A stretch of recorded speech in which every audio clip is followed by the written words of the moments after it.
नमस्कार मित्रों महाभारत काल से प्रसिद्ध नीतिज्ञ और रणनीतिकार भगवान श्री कृष्ण की ज्ञान भरी बातें मनुष्य के सुख और दुख को भी परिभाषित करती है। युद्ध नीति के साथ ही उन्होंने जीवन दर्शन से जुड़ी कुछ ऐसी बातें भी बताई है जो सुख और दुखी मनुष्य की पहचान उजागर करती है। आइए जानते हैं ऐसी बातें जो किसी व्यक्ति में होने पर वह सुखी और दुखी नहीं रह सकता। दोस्तों, अगर आपको हमारा यह वीडियो पसंद है तो कृपया वीडियो को लाइक और चैनल को सब्सक्राइब जरूर करें। भगवान श्री कृष्ण ने कहा है कि ईर्ष्या करने वाला व्यक्ति हमेशा खुद के जीवन को तहस नहस करता है, साथ ही दूसरों के जीवन में भी खलबली मचाता है। वह मनुष्य अपने दुख से न दुखी होकर दूसरों के सुख से दुखी होता है। ऐसा व्यक्ति कभी भी खुश नहीं रह सकता। महाभारत में भी कौरव हमेशा पांडव पुत्रों से ईर्ष्या करते रहे, इसकी वजह से महायुद्ध हुआ। श्री कृष्ण ने आगे कहा है कि करुणा की नींव पर कभी भी खुशी की इमारत नहीं टिक सकती।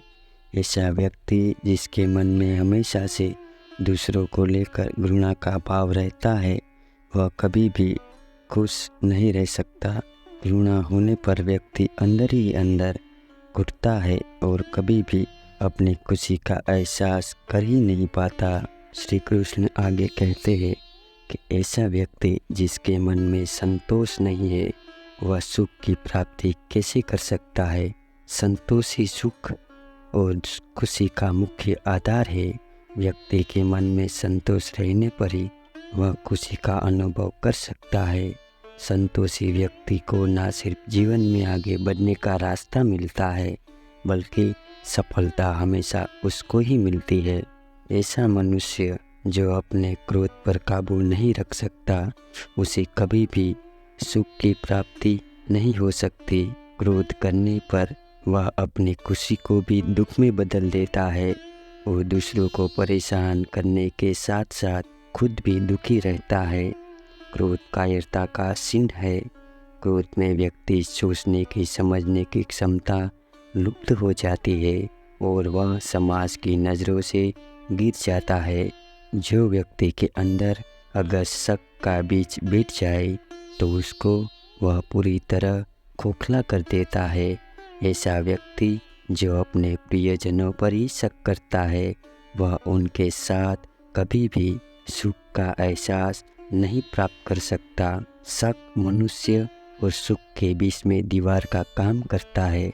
इसलिए आप चाहते हैं खुद को खुश रखना तो आपको तोड़ देनी होगी शक की यह दीवार को। मित्रों, ऐसे लोग के पास कोई स्वाभिमान नहीं होता जो दूसरों के भरोसे अपनी जीविका का निर्वहन करते हैं। बिना स्वाभिमान के कोई खुशी मायने नहीं रखती। ऐसा व्यक्तियों को कोई पहचान नहीं होती, क्योंकि वह खुद कुछ करके अपना पहचान बनाना नहीं चाहता।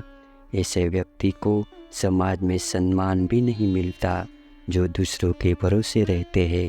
हम यह बचपन से सुनते आए हैं कि खाली दिमाग शैतान का घर होता है, और वास्तव में जब आप खाली बैठे रहते हैं तो बेमतलब के विचार आपके मन पर हावी रहते हैं। इसलिए जो लोग काम से चीज़ चुराते हैं, आलस करते हैं, उन्हें जो खाली समय मिलता है वहीं उनकी ज़िंदगी का बुरा समय भी होता है। अतः अगर आप किसी सही काम में डूबे हुए नहीं हैं तो सबसे बड़ा घाटा आपको ही होगा। मन को बेचैन करने वाले विचार आएंगे जिससे आपको दुख ही मिलेगा। हम इंसान दूसरों से कम या ज़्यादा उम्मीदें तो रखते ही है, चाहे पैसे के रूप में या प्रेम सम्मान के रूप में या फिर छोटे मोटे कार्यों के लिए।